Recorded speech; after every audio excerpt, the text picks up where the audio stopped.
Welcome to the Evolve Beyond Limits podcast. I'm your host, Stacey Geisel. This podcast is dedicated to helping you create a life that sets your soul on fire. I believe that is truly possible for everybody, but you have to be willing to do a few things. You have to be willing to let go of your past conditioning. You have to be willing to break free from societal norms. And you have to be willing to get really curious about your life and how you can start to look at it differently. Each week, we will hear stories from people who have done exactly this. People who chose to disrupt the life path they were on, go against the grain, and share the lessons and perspective shifts they had to make along the way. Every episode is committed to not only inspiring you and connecting you with other amazing humans, but actually giving you the tools you need to use this information in your own life so that you continue to evolve and reconnect with your highest self. Are you ready? Let's have some fun. I want to welcome you back to this week's episode of the Evolve Beyond Limits podcast. And this week we are speaking with Bridgette Boucha. So Bridgette is a CFO for scaling business owners, and she really believes that you deserve to run a profitable business while living a fuller life. Numbers may be her jam, but people are her gold, and her perfect day includes nature and a good belly laugh. You can see why Bridgette and I get along so damn well. But as you go through this interview, I know that you're going to pull a lot from it. She is the epitome of just climbing the corporate ladder and then feeling that gnawing in your stomach of feeling disconnected from herself. We talk a lot about that, as well as ways that our personal goals are going to evolve, the difference between internal versus external validation, how energy and taking care of yourself is the number one factor in the success of your business. We talk about ways to incorporate more play and fun in your life, and how failure maybe isn't such a bad thing. So plus there's a little, we want to create a t-shirt, and I think that you'll love the aspect of that. So you'll have to tell us if we want to keep moving forward. But anyways, she's got an amazing story to tell. I want you to hear from her. So let's dive right into this week's episode. Okay, here we are with Bridgette today, and I'm just, thank you for being here. Like, I am so excited to have you here. I am equally as excited. I love every chance that I get to jam with you. We have a good time whenever we get to talk. So, you guys are in for a treat. I'll say that. So before we get into your story, I always like to have listeners get to know you a little bit better. So let's start with a few just simple questions to get started. Are you up for that? Yes, let's do it. Okay. So where are you from originally, and like, where are you living now? I'm originally from Minnesota, kind of the best of both worlds, city life, small town life on the Canadian border, northern Minnesota. And I live in Atlanta now. I've been here for 18 years in Atlanta, Georgia. Oh my gosh. Atlanta. So we enjoyed Atlanta.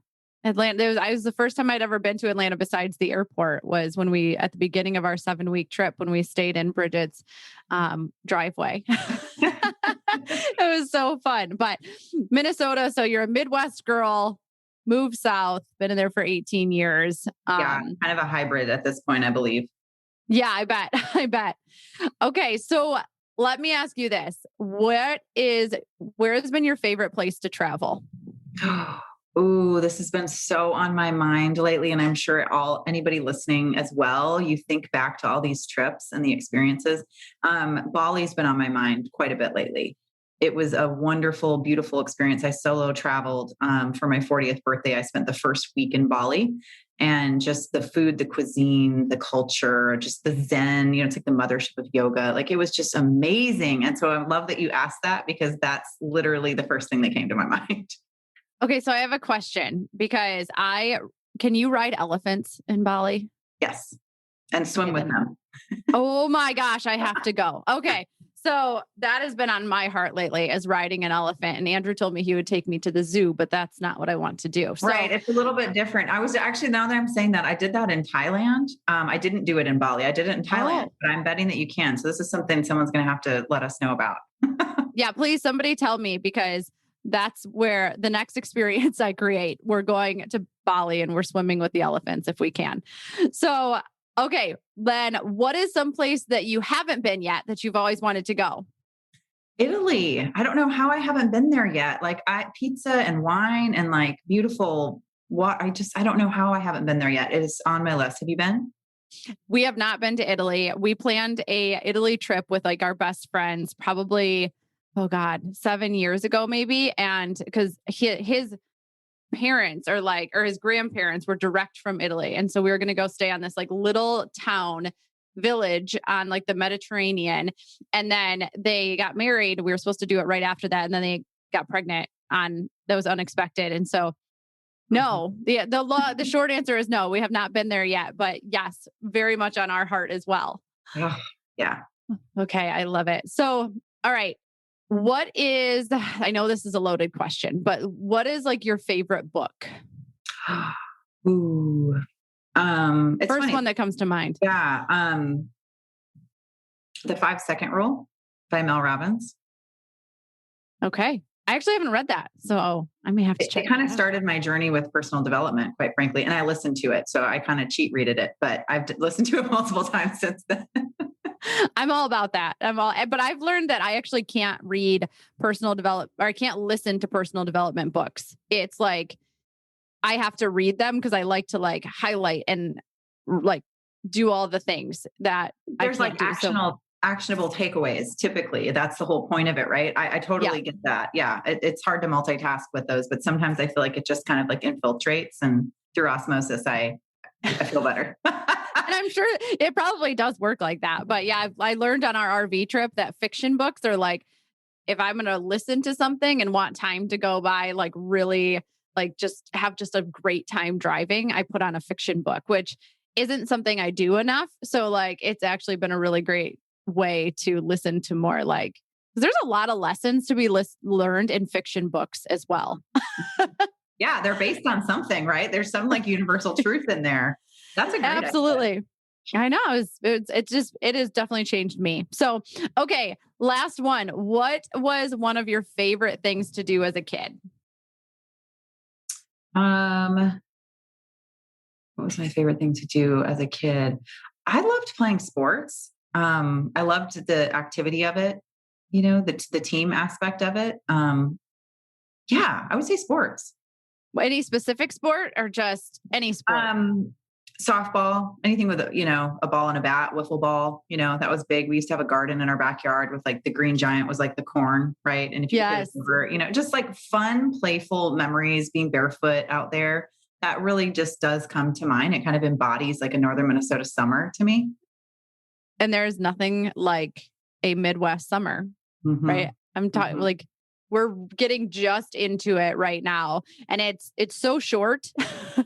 It's so short in the grand scheme of things, but there's nothing like, we always say there's nothing like a Michigan summer. Like it's beautiful.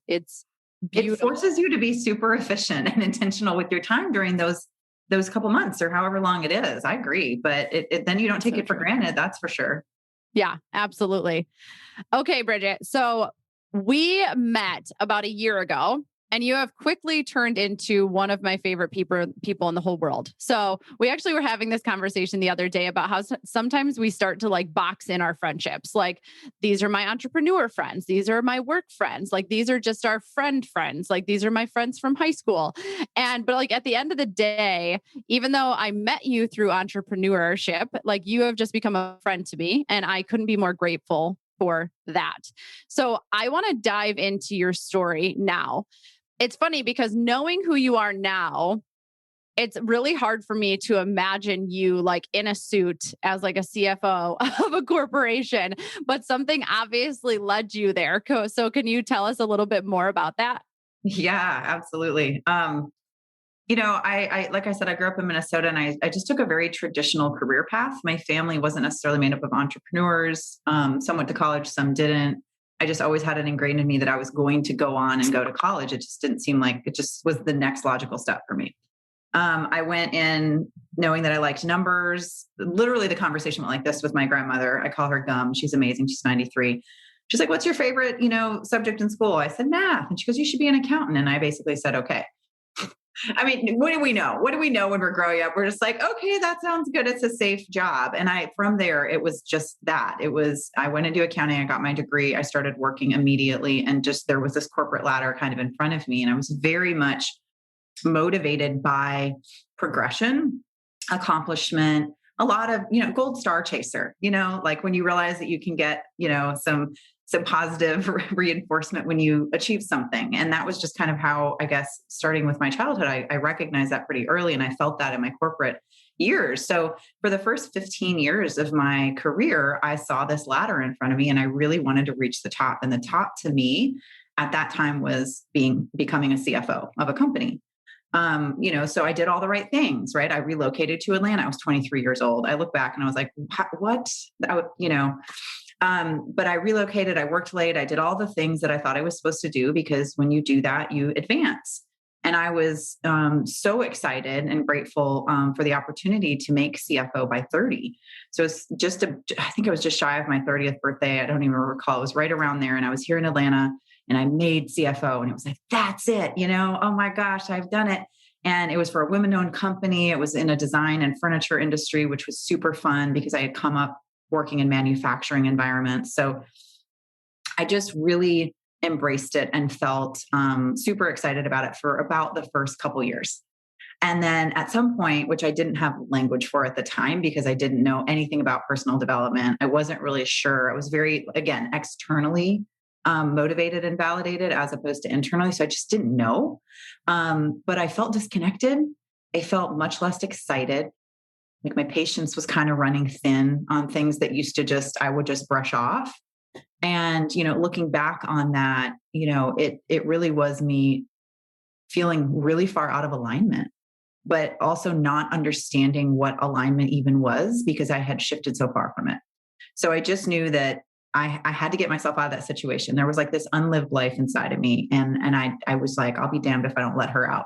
Now I say this because if you're listening to this and you've made a big decision like this, like know that I didn't just wake up one day and say, I'm going to quit my job. Like this was a process for me. There was a lot of emotions around it.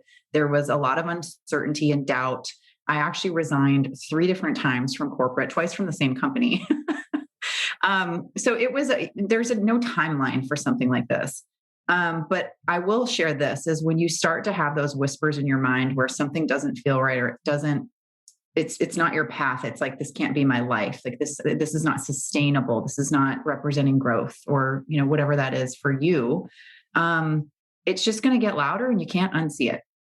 So just embrace it, embody it, sit with it. Know that you don't have to go from A to Z, which to me would be like from being in the job to quitting. You can go from A to B to C to D.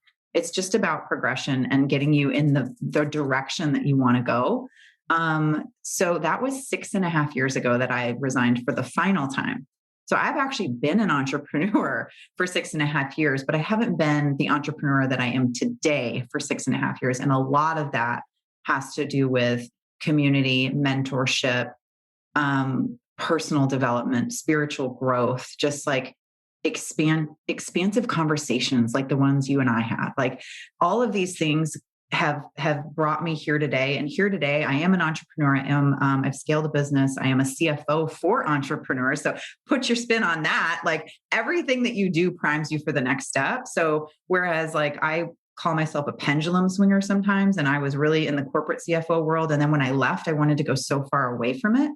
But what happened is as that pendulum stopped swinging so, just crazily back and forth, somewhere in the middle, you find that it wasn't the job, the work, the numbers, the strategy. It wasn't that I didn't like. I just wasn't feeling myself in doing it. So I've repackaged it. I do it in my own way. It feels super juicy, yummy, and value added.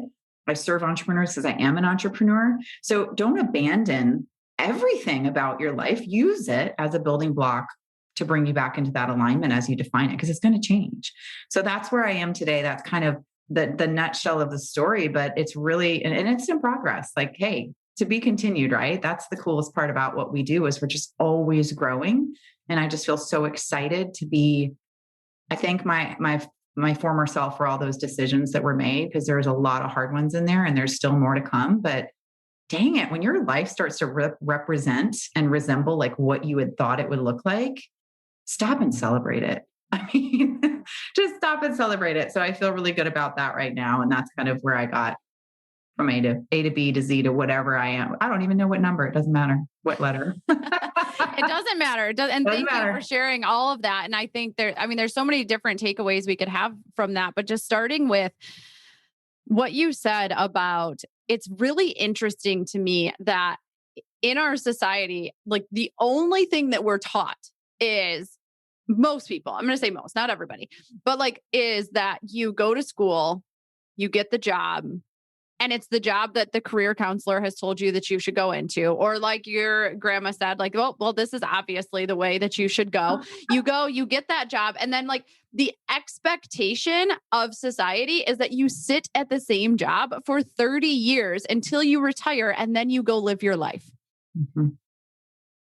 I find this whole premise fascinating because it's like, as human beings, we are meant to grow and evolve. And by staying trapped in something that doesn't feel good for you is like, it's no wonder that there's so many people who are unhappy in their career choice. And I love what you said about, because I remember when I had to make the switch and I say I had to make, because that's literally how it felt. Like, just like Bridgette was saying, when I decided to quit my nursing job and go all in on like at that point was my nutrition coaching business and my fitness for special needs and all of that, there was a feeling that once you start to have it, and like, if you're listening, this is your intuition. This is your intuition trying to guide you in the right direction. It's a gut feeling that you can't let go of. Like, it didn't matter how many times I tried to be like, no, that's crazy, Stacey. Or Andrew tried, like my husband tried to be like, we can't do that. We can't afford that financially. And I couldn't let it go. Like, I was like, listen. And that was like the moment that I fudged all that. He was like, just show me the numbers. How are we going to make this work? And so I did what anybody would do. And I lied. And I totally fudged all the numbers and was like, see, honey, we can do it. Like, and at that point I was the person in charge of the finances. So he was like, okay, I mean, I guess if we can do it, which looking back, like things worked out, but I want you to touch more on that feeling of like, what that kind of looked like for you and that feeling that you couldn't shake, because I can almost guarantee there are so many people listening to this that have that same feeling. So yeah. What was that like for you? And how did you start to like move through that? Yeah, it's really interesting when you start to have the feeling. I know for me, and it was a little bit of confusion because like I said, this was my goal. This was everything I worked for and I had it.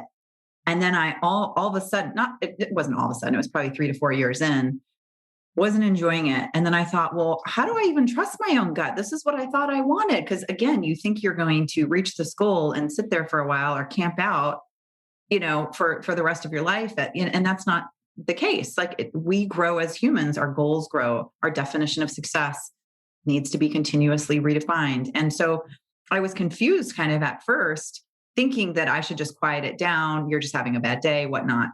You start to know when it's more bad days than good. You start to know when you think about it, when you're not there, when you get in the car to go to work, in this case, insert your situation here. But when you go to put yourself in a situation that you're not feeling good about, that you're not excited about, that doesn't bring you joy, more often than not, then I feel like that's when you've really got to sit and listen to it. And for me, when it did become so big, there's a million things I would do differently, but I can't change the past. I can only change the meaning of it.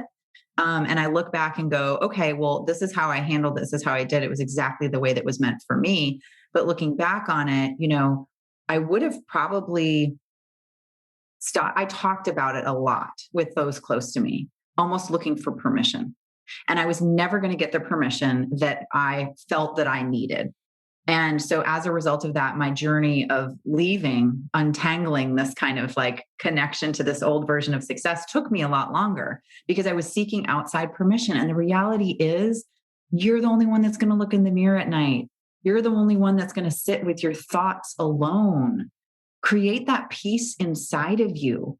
by doing it justice, by just taking action. So maybe, if you're thinking of, you're playing with some sort of idea of changing your life, journaling is something that I do all the time.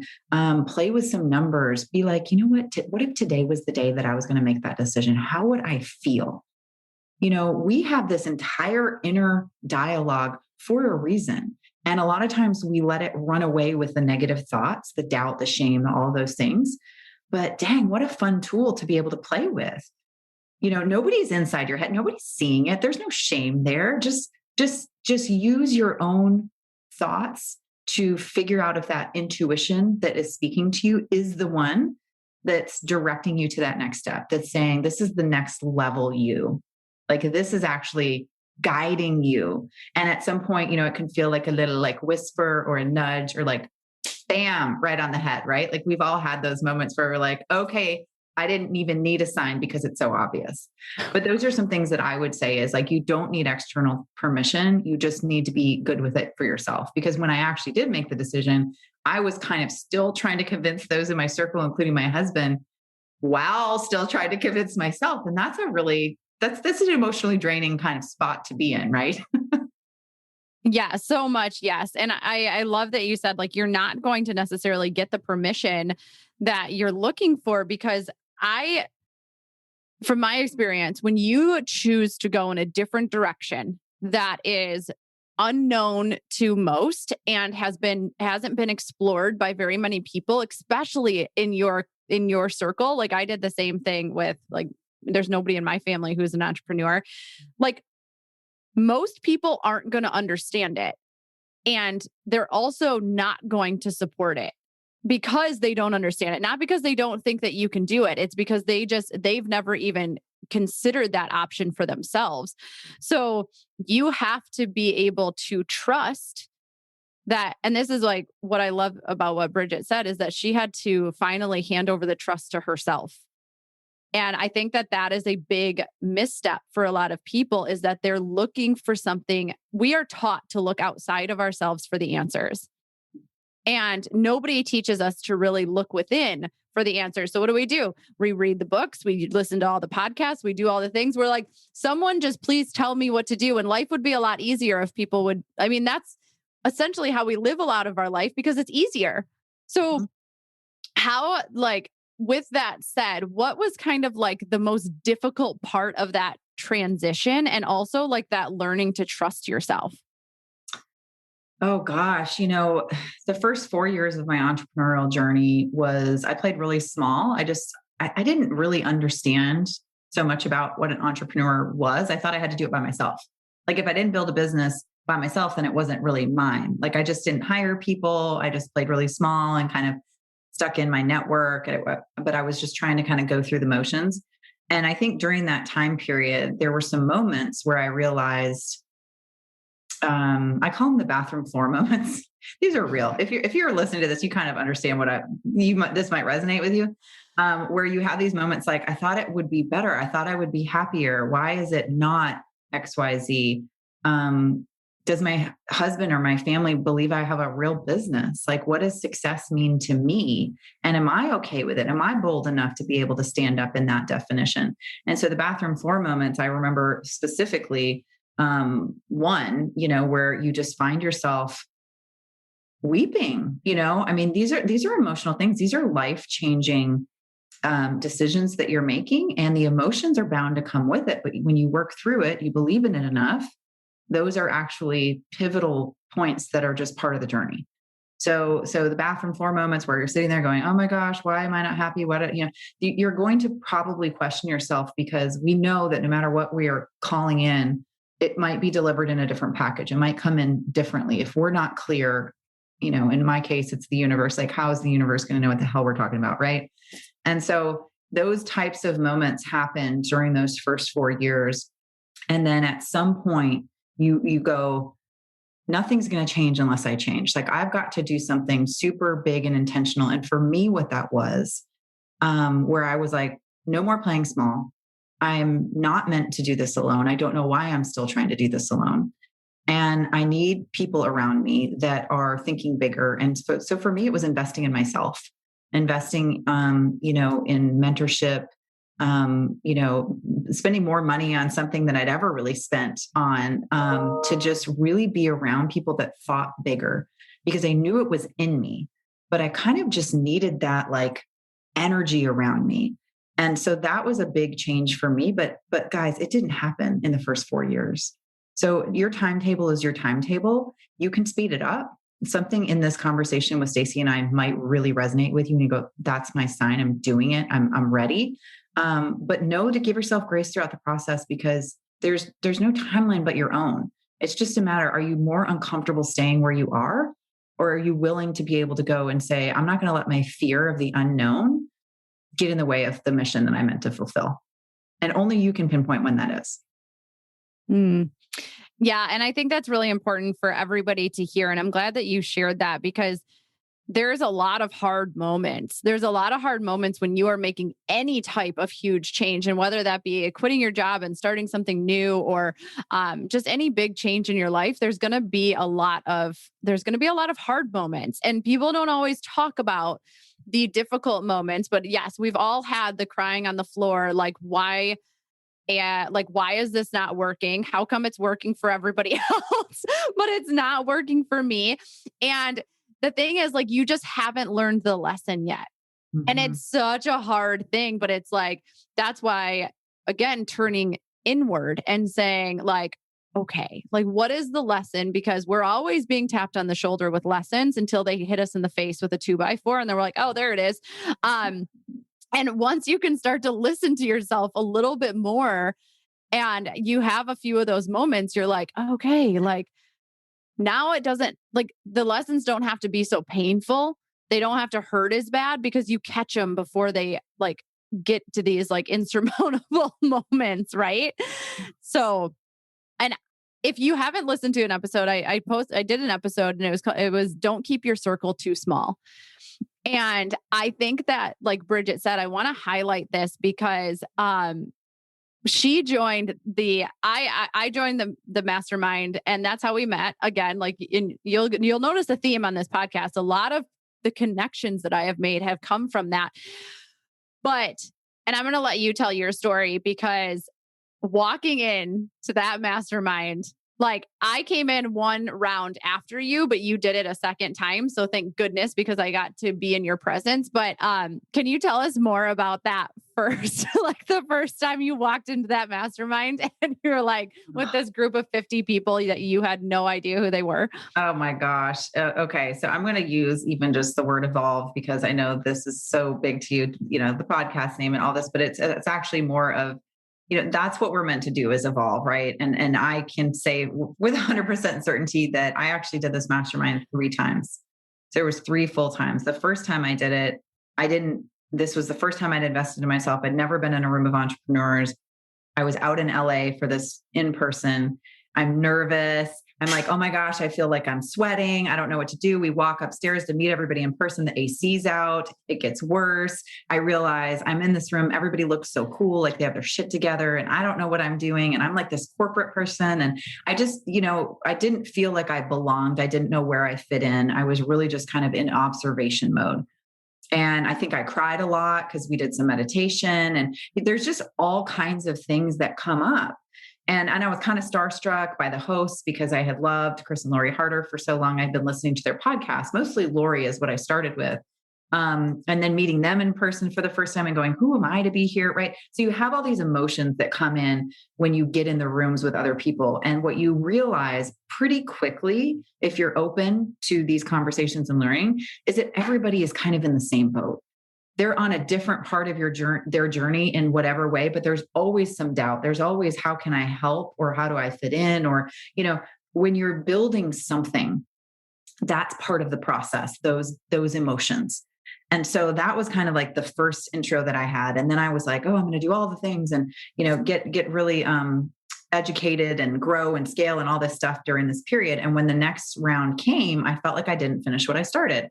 So I signed up again, because I was like, okay, I got a lot of tools, but I feel like there's more. And so the second round, I showed up completely differently. I had done some energy work, some healing, some spiritual discovery. And I realized at the core of it all, it didn't really matter as much the business strategy side. It mattered the energy with which I was operating, the frequency, the vibration. And like, these are things my corporate CFO self is laughing at me right now because that's not the way that I spoke. But I can tell you with 100% certainty that that is the biggest, most important tool in your arsenal. Is you can learn all the skill sets, you can get all the experience, you can have all the credentials in the world. But if you're not taken care of at home, like Stacey said, inward, then that business isn't going to exude out of you in a way that feels genuine or meaningful or in alignment, or you might attract the wrong clients if you're coming from a place of, I've got this mask on, and that second round was really pivotal for me. And that's when I met Stacey. And then, shit hit the fan. I mean, COVID happened. So there was also some, with that going on, which needed some more of my financial expertise. So I got, a lot of exposure kind of doing that. And then the third round, I just kind of did because I was, feeling the momentum, and it was virtual, and I didn't want to lose the network during basically what's happening in the world. So hopefully that helps people. Like, just because you do something one time, there's a different version of you each time. Like, I could hear the same speaker 6 months apart and pick up different nuggets because I receive it differently. I might have different experiences I can apply it to. So to me, I'm always like, I'm here for it. I've invested in it. I'm going to show up for it. I'm meant to listen to this speaker. I'm meant to have this conversation for some reason because it's going to teach me something. And like Stacey said, these lessons show up. And they keep showing up and keep showing up. And then you build the tools around them, and then they kind of show up in a different form. So it's always part of that process. And it just felt really good to be able to get in those rooms and see that evolvement. And then, being starstruck in the beginning and now actually serving, in that environment. It's an expansion, it's a journey, and it's yours to be able to have. If you find something that feels really aligned to you, I highly recommend investing in yourself and just showing up for it. Oh, yes. So I want to, just so people know too, like Chris and Lori Harder, some of you may know them. And this was such a big moment because there was actually a time, again, like Bridgette said, she was starstruck in the beginning, and then now she's actually serving. And there's like you've been on Lori Harder's podcast, like things that you would have never imagined were going to happen. And it's not like you went into that mastermind seeking that, right? And like, this is one of the biggest things. Like, if I can give some people some advice, like, don't go into things looking for something in return, because it will never work. That's not how you should go about life. Like, it's just big. But it's funny because I met Bridgette the second time that she was in the mastermind, and I remember showing up that first day in LA. Again, same. I am sweating. I am like, what am I doing here? Why have I done this to myself? Like, what in God's? And so like, when you are being forced to level up, and it's so funny because I actually just talked about this with my EBLA group on Monday. We were talking about fear and anxiety, and I just hired my first person and I went into straight up panic mode after I did it, and was like, so this is the reason I'm bringing this up, is because like these. And I knew, because you're about to level up when you start to doubt everything about who you are, what you're doing, like you're sweating, nothing. It doesn't, because that is how you break through those glass ceilings that you've placed on yourself. Yeah. And nobody's immune to it. Everybody that you see is on a different point of their journey, but they're all human. Like, the biggest disservice we can ever do for anybody, and I know Stacey's a big believer in this too, but the biggest disservice is to make people think we have all our shit together. It's just not possible to juggle every single thing and feel super good about every single thing. They're always moving in alignment. That's life. And realignment, I guess I should say. So I love that you said that too, because it's so humanizing. Let's humanize the experience. Yes. And it's funny because looking back on that journey, like you never know why you are where you are. But like, I have always been a firm believer in following my gut. My gut has never, ever. And now I know that that's my intuition. But at the moment, the only thing that I knew how to attribute that to was a gut feeling, because I was trapped in those lower energy centers, and that's okay. And so I always followed that. But it's interesting because that was the biggest investment I ever made as well. It was, and like we don't hide anything here. Like it was a $8,000 to $9,000 investment at a time when I didn't know what the fuck I was doing with my business. It was like what, like I had been in health and nutrition coaching for probably a year and almost 2 years at that point. And I knew that something didn't feel right. And I didn't know how to get unstuck. Like I was like, I just feel so stuck. So I invested in this thing. Again, probably had to fudge some numbers with Andrew. No, he supported this one, but in a way of like, okay, I guess we're gonna do this. And coming out of that, and I love that you shared like you did it 3 times because there's nothing worse than that person in the room that's like, I've already done this. Ugh. Like, please never be that person because, like Bridgette said, like, there's a reason that you're in that room, and there's probably a different experience for you waiting if you're willing to open yourself up to it. But I went into that mastermind with one idea of who I was and what I needed in my business. And I spent 6 months in learning all the business strategy, learning all of these things. But I will never forget the one moment that actually transformed my entire being and led me along this journey, which was the first day of the mastermind. After I'm done, I'm probably not done sweating because that's just like who I am. But I'm sitting there and we had somebody named Jordan Sanchez. I have to see, maybe she'll come on the show. We'll have to get her on. But she did this DNA activation on us where we went through this meditation, and she was like, she helped us find like the one thing that was missing in our lives. And you had to like pick up this like object. I love that I do this. Like, this is what I was doing in my, if anybody's watching this, they're like, what the hell's happening with your hands? So, she's like, okay, so the thing that I found was a beach ball, and what it meant to me was, and this was probably the first time in my life that I had ever really turned inward in a different way of just learning about myself and like understanding myself. This is where like things really took a turn for me. And I realized that I remember calling Andrew and I was like, Andrew, you're never going to believe what happened today. He's like, what? And I was like, we did this thing, and this, like, what was missing was play. And he was like, yeah, I could have told you that. I'm like, all right, Dick, well, listen.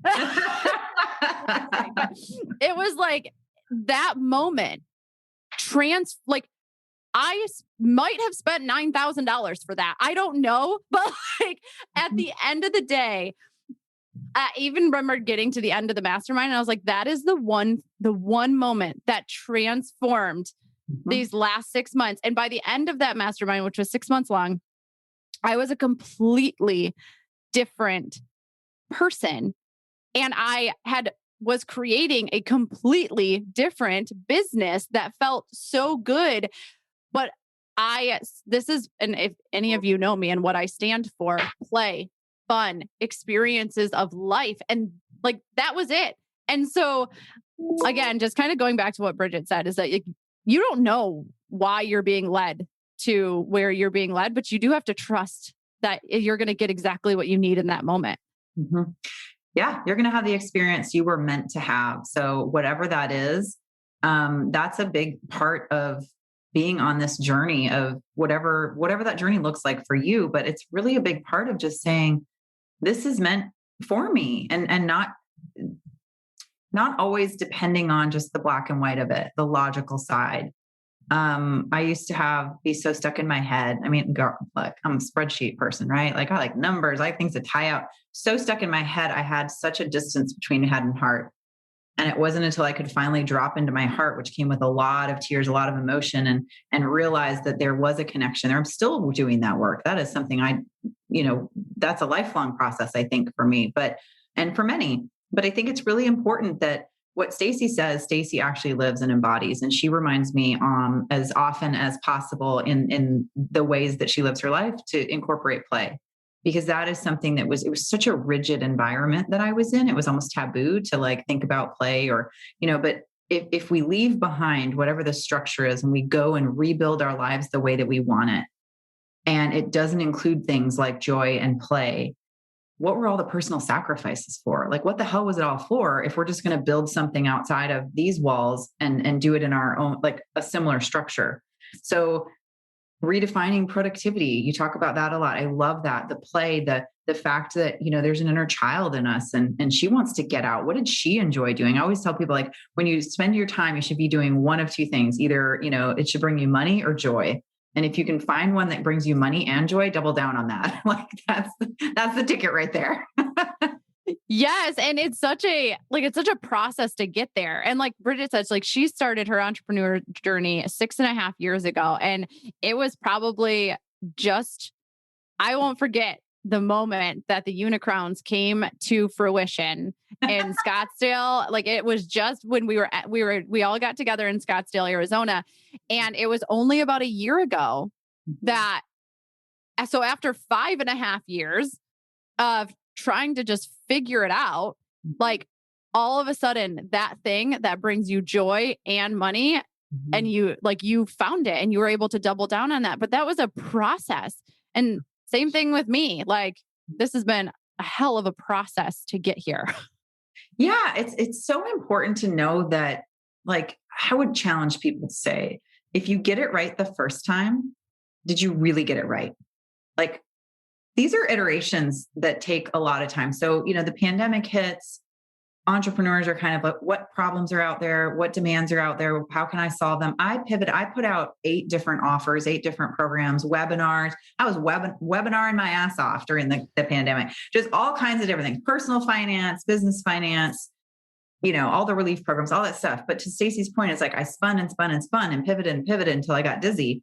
And then I finally landed and I made the announcement for the CFO and financial services, which is the financial unicrowns, because I love a crown.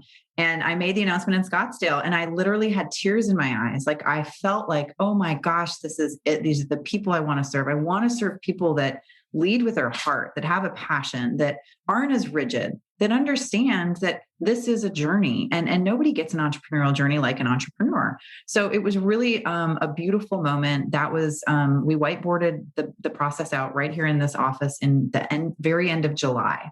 And we were open for business in August. And so the response has been great. The journey continues. Everything's changed.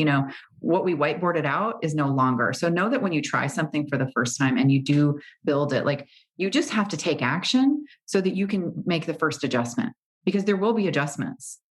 Again, if you get it right the first time, did you really get it right? I believe not. I think it's always an evolution. Your clients will tell you, they'll give you feedback. You'll know what feels good, what worked, what didn't work, but you won't if you're going on autopilot. You won't if you're going too fast. It's just about taking that moment to pause and assess and take inventory of your own energy, your own feeling, your own alignment with it all. Like all of these things that we talk about that we embody as leaders and humans are all just one. It's so true. And, something that you keep coming back to, and I think we probably come back to on almost every episode of this podcast, is that like, you're going to have to do the internal work. None of this happens until you know how to turn inward. And I think the misconception is because we call it personal development that it has to be done alone. And like, you just know that if you're having all of these feelings, you're going to have to sort it out within you. And we aren't really taught that. So something that I see so many people get caught up in is they want to have it all figured out before they start. And you literally just said, you're not going to have it all figured out before you start. So do you have any like advice on that? Yeah. It's kind of like, know that there's going to be different versions, but you really can't get to the good version or the right version or the fit that works for you if you don't start with the first one. So even if you kind of go in, one of my favorite quotes is, even if you fall on your face, at least it's a forward motion. You have to get comfortable with whatever failure means to you. You redefine failure just as you redefine success. Like by definition, failure means not achieving success. So if you can redefine success, you sure as hell better redefine failure. Failure just means you're moving, you're trying, you're propelling forward. There are going to be things that are going to make you want to stop. And failure, it used to be such a taboo word, but it's just getting you closer to the thing that works. Wasn't there some sort of crazy quote about the Dyson guy, like how many vacuums he made? Like there was an absurd number of prototypes. And the thing is, he could have never gotten to that one if he didn't start with the first one. So even if you're like, you know what, this first one might kind of suck, I don't know, but that's okay because it's getting me closer to the one that is going to be right. Yeah. And spot on, like so spot on with all of that. And so, okay. Failure for me. Oh man. Whew. So for me, failure used to be like, I would quit something long before there was even a chance that I was going to fail. Right. And so I'm going to make an assumption, but like, has failure always been so easy for you? Because if you were always driven by external motivation, then failure probably for a long time in your life was not an option. Yeah. I was terrified of it. I was so, chasing the gold stars, external validation that I needed that I felt like I needed that to kind of propel forward and keep going. And so I wore this armor of this title, this compensation, the busy, pencil skirt and heels running around that I wore this title and as like a busy as a badge of honor. This was something that I felt like I needed. And failure didn't fit in with that persona, that definition of it, because I worked for somebody else and I had this standard to uphold and this, whatever it is. Then you go work for yourself and you realize failure is part of the process and it hurts and it stings at first, depending on the meaning that you assign it. I know for a lot of entrepreneurs, if you're out there and you're considering even starting something, or you're just even trying to peel back the layers to your authentic self and show a different side of you, there is a very real fear of judgment. And there's two kinds of judgment, in my opinion. It's either perceived judgment, like I'm not going to put that out there. I know my so-and-so is watching and they're going to think I'm dumb, right? And that they're going to think I failed. Or what is she trying now? Well, did you see so-and-so? And you know what? That's perceived because they haven't said anything to you. And then there's actually received, which is a hater dropping in your inbox or somebody saying something to you or behind your back or whatever it is. They're both forms of judgment, but we get in our heads about the perceived judgment and it stops us in our tracks because we don't want to be perceived as failing. I will give you a real raw definition because I know Stacey loves examples like this. It's not even definition, it's example. I left corporate CFOing and I, again, swung the pendulum. There were so many things that I did that were so anti-CFO, anti-corporate. I walked dogs. I was going to make a flyer about walking dogs in the neighborhood. And then I realized I can't only walk so many steps. I did network marketing. I did corporate wellness consulting as a kind of an extension of the network marketing. There were just things that I did that I was just trying kind of anything. And I had to get really okay, which I probably wasn't at the time, if I'm being truly honest, with people saying, oh God, she was like a corporate CFO. Now she wants to walk dogs. Like what happened? But that's the judgment that we think is out there. But I needed to go through all these iterations to be able to say, it's not the job that I hated. It's not the work that I hated. Or became disconnected from. It's kind of a strong word. It's really just the way that I was doing it. It was that I wasn't feeling like myself, that inward piece wasn't there. And so that's really part of how it all came together. For me, it's like I had to do all of those other things. I had to be okay with the fact that things weren't going to work out. I had to be okay that when I launched Financial Unicrowns, somebody on the other end of their phone in their comfort zone wasn't going to be like, God, she's tried like 27 things. Oh my gosh. Who the fuck cares? You don't look in my mirror. You don't pay my bills. Okay. Yes. So this is something that anybody who has been on this journey needs to hear. And so go back, rewind, because messy. When you are on this journey and you are trying to figure out who you actually are, when you realize that it was not the external things that were the problem, it was like you said, it was the internal connection that you had to those external things. It looks so messy, right? And so I remember so many times Andrew would say to me, like, you have to stop jumping from this to this to this. Like, people are not going to understand what you do. And I was like, okay, I get that, but like, I can't keep doing something if like I don't feel good about it anymore. Like, I can't do that. And so we do have to let go of that, how it's going to look from the outside in. Because if I hadn't gone from, again, nursing wasn't the problem. It wasn't like I liked my job, but I knew it wasn't for me. And then going into health and nutrition coaching, it was like, so it was first it was nutrition, then it was into holistic health. And then it was like all of those things led me to where I am today, which I kind of joke is like a modern day medicine woman. Like I am able to pull all of these things and like I'm really good at root cause, connecting dots for people, helping them really pull back those layers. But from the outside in, it is going to look messy and you have to be okay with that. Like, because you just have to stand in it and you have to own it. Because I actually had a friend tell me, the other day that I used to be so intentional and purposeful with what I did. And I was like, okay, like, because now the way that I view myself is everything that I do now is super, like, I feel I'm excited about it. It's purposeful, it's intentional. But from the outside in, what I used to do was very structured. Everything that I did was structured. I had total control over it. And I realized that those were things that was the armor that I was hiding behind. And the real me is spontaneous and fun and authentic and like a little bit messy. And I'm okay with that, but other people might not be. And you just have to be okay moving forward despite that feeling. I love that you said that. The thing that comes to mind based on what you just shared, just to kind of like pull all that together of what we're saying for those that are listening is like, stay curious. Stay curious. Like if something intrigues you, give it a whirl, read about it, try something. You never know until you actually experience it. And what Stacey was saying is like she pulled all these different areas in to create her gift, to be able to package it up and give it to the world, to be able to help all these women, right? And each part of that journey comes together to create an experience that nobody else can ever create.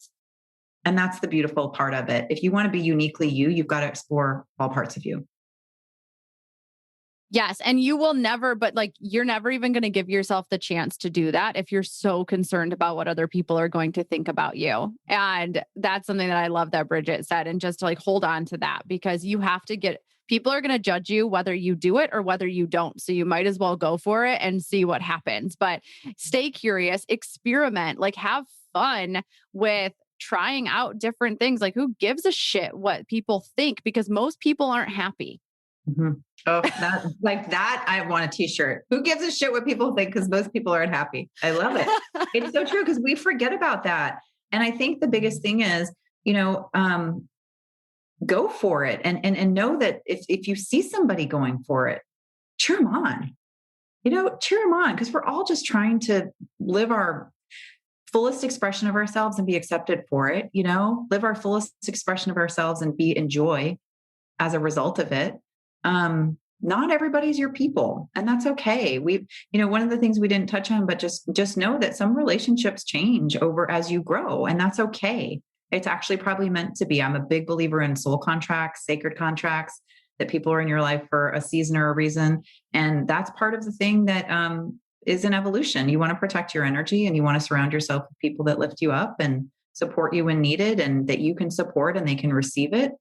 That's a game changer. Think about who you hang around and who you spend your time with, because it's likely that they're impacting you maybe more than you realize it. Yeah, I couldn't agree with that more. And that's why you have to be willing to get in new rooms. Like if you don't feel supported, then find the people who are going to support you. Be willing to step into a different room, into a different coffee chat, into a mastermind, into a group program and this is like why I am such a huge fan of group stuff, like whether that be a mastermind or like everything that I do with EBLA is group. And it's because there is nothing like being surrounded by a group of women who are going through a similar journey than you, that like as you are, and being able to pull from their experiences. Like Bridgette hosts an amazing coffee chat every single Thursday. She started this when COVID started, and it is like something that I don't know if we'll ever let go of, because it's like the best thing in the morning. And it's funny because there's always like a theme, like something that like almost every single person is going through in that moment. And one person shares it. And to know that you're not alone and that you're like, oh my gosh, okay, I'm not a crazy person. We all feel that. It's just a universal truth. There's nothing better. When you look in the mirror and it's just you and you're like, okay, I'm kind of thinking through things. You look on a Zoom screen and you see all these other women's head bobbing going, yep, I hear that. Yep. I understand what that is. Like there is a commonality there that creates bonds. And that's something that's really important. I know for us, we're verbal processors. We love human connection, virtual or otherwise.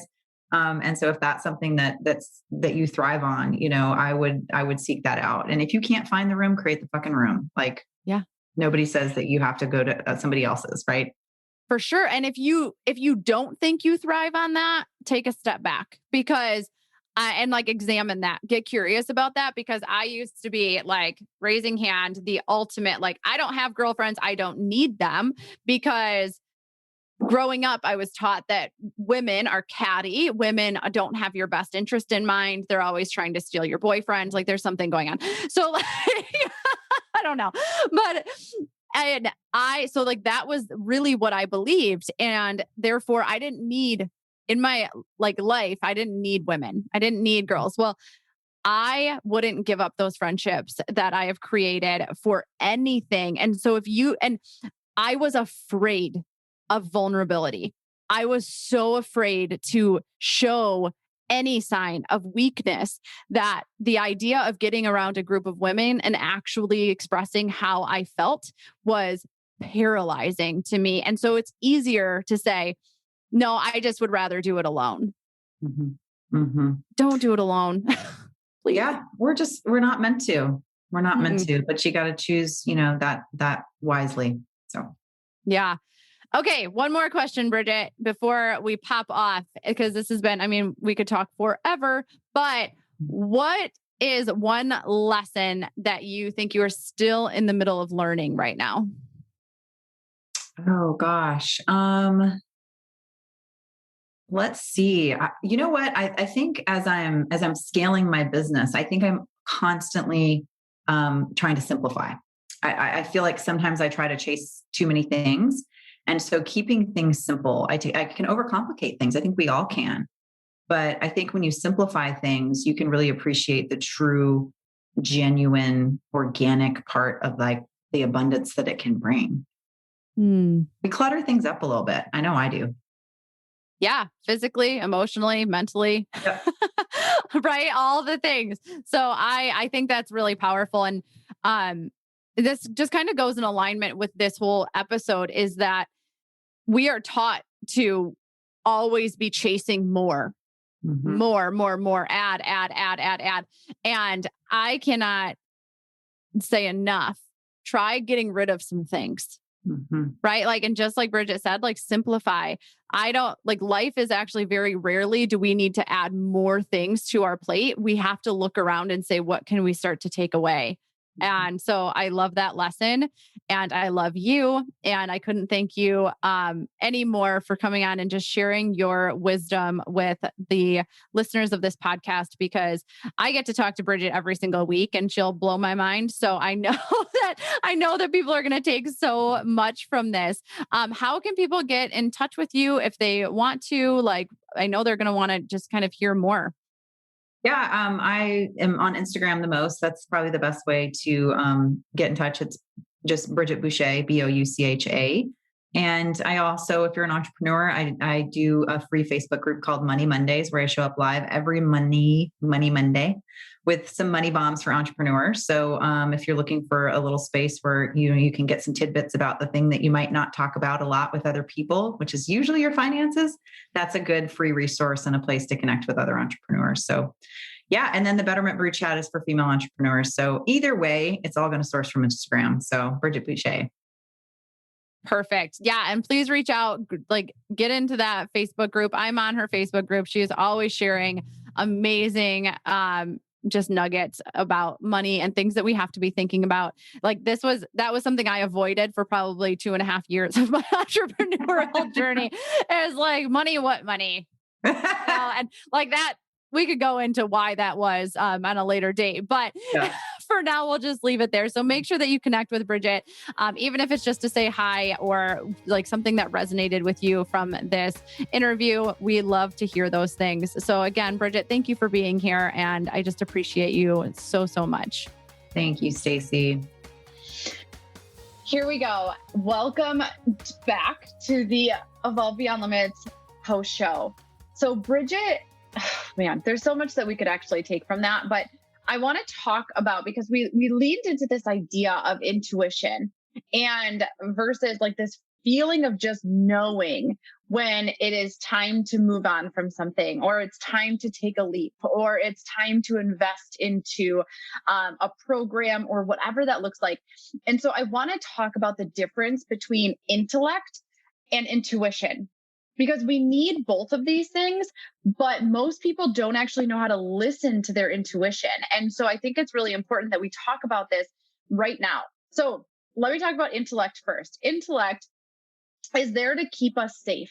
Like it is really there. It's the goals, it's the security, it's the 10-step plan. And we do need this, but most people live from this and only this. And if you live from here, then more than likely you're going to work to develop a bunch of things that you were told you should want and that you should accomplish. And you're still not going to feel joyful and free. And that is what Bridgette was really talking about in this episode when she talked about being in her corporate job and seeking that external validation and getting all the things she ever thought she wanted. And yet she was sitting there feeling like something was missing. I think we can all resonate with that in some way. This has happened and it might be exactly where you're sitting right now. So let me introduce you to intuition. Your intuition is more spontaneous. Your intuition is about your inner guidance. It's really that part of you that just knows. And it allows you to have more faith in the wisdom that is actually within you. So your intuition is always guiding you. And you have to just start listening for that guidance and how it shows up in your life.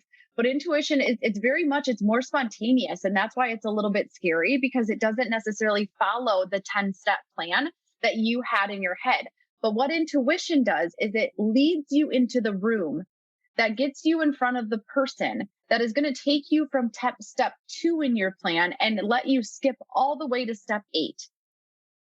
Right? Like maybe we don't actually have to go through step 3, 4, 5, 6, and 7. It's about meeting the right person at the right time or having the right opportunity come to you at the right time. It makes things like following your intuition makes things so much easier if you don't fight against it.